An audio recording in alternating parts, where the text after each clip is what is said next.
Channel of Vadodara. Waghodia ખાતે આવેલ doctor એન.જી. Shah સાર્વજનિક હાઈસ્કૂલના 75મા અમૃત મહોત્સવમાં ગુજરાતના રાજ્યપાલ ઉપસ્થિત રહ્યા હતા.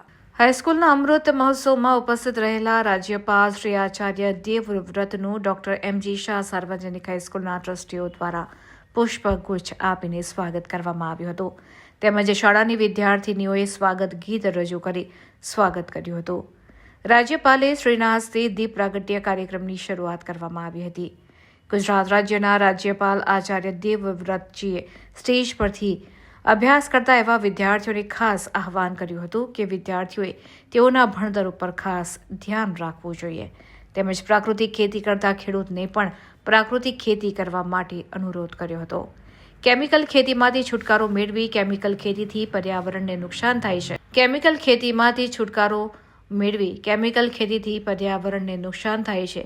યુરિયા, ડેપ જેવી ઝેરી દવા છે ત્યારે ખેતરોમાં ખેડૂતોને ન નાખવા માટે અને ન વાપરવા માટે જણાવ્યું હતું. તો હાઈસ્કૂલના તેજસ્વી વિદ્યાર્થીઓને પણ રાજ્યપાલના હસ્તે મોમેન્ટો આપી સન્માન કરવામાં આવ્યું હતું.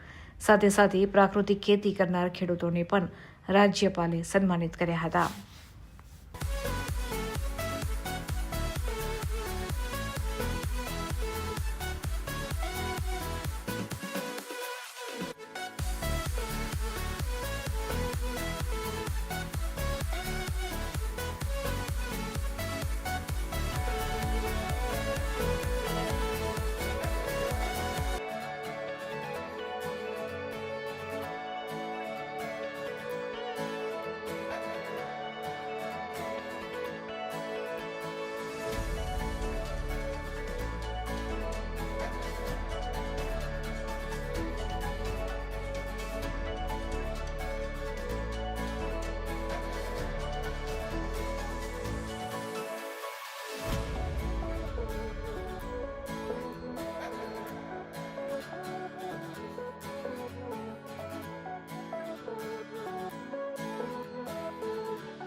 વાઘોડિયા તાલુકાના ગામ અલવાનો પ્રાકૃતિક દેશી કરતો ખેડૂત છું અને મારું ટોટલી 100% પ્રાકૃતિક ખેતી કરું છું અને એના અંદર મને સારું એવું મળતર મળે છે.